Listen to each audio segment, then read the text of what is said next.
मित्रांनो, मी आज जरा व्हिडिओ टाकायला उशीर झाला. दवाखान्याला गेलेली. 2-3 दिवस झाले मला कणकणीच आलेली होती, थंडी ताप येत होतं आणि त्याच्यात काय म्हणते ते चिकनगुन्याचा संभव होता. म्हणजे जास्त झालंतच मला आणि हातपाय ते एकदम असं ठस ठस ठस ठस करत होतं आणि भरपूर बराच ताप बीप आलता. 2 दिवसातच मला कणकणी आलेली. पण आज मला एक जणांनी सांगितल्यावर मी दवाखान्याला गेले. नरखेड म्हणून गाव आहे. फक्त ह्या नंबरवर जावा, कॉन्टॅक्ट करा आणि काय फी नाही काय नाही जास्त, फक्त 100 रुपये फी आहे. आणि गोळ्या औषध मात्र भारी येते बघा. गोळ्या औषधाचं काय टेन्शन नाही. गोळ्या औषध मेडिकलमधल्या भारी देते तर. आणि काही जिथं चमकतंय गुडघेदुखी सांधे आहेत ना त्याला हे फक्त मलम लावायला दिलेलं आहे. आणखी मी लावली नाही, फोडली नाही.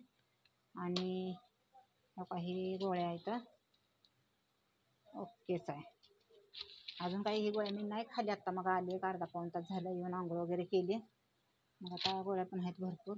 की पोटचा पित्ताचा पण त्रास आहे आणि किडनीचा पण मला प्रॉब्लेम असल्यामुळं किडनी स्टोल आहेत किडनीत. आणि काही पोट साफ व्हायची बॉटल दिली आहे. फक्त गोळ्या औषधाला एक 500-600 रुपये जातात. आणि तिथली फी डॉक्टरांची फक्त 100 रुपये आहे. आणि आपला जाणं येणं खर्च काहीच नाही. अहो तुम्ही कसलाही आजार असू द्या, तुम्ही टेबलवरून इंजेक्शन करून टेबलवरून उतरतानाच तुमचा आजार नाही असं होतं. चला बाय. लाईक करा, सबस्क्राईब करा. यूट्यूब चॅनलला पण करा कविता गायकवाड. इंस्टाग्राम 3 आहेत माझी, त्यांना पण करा. बाय. ओके. हाय.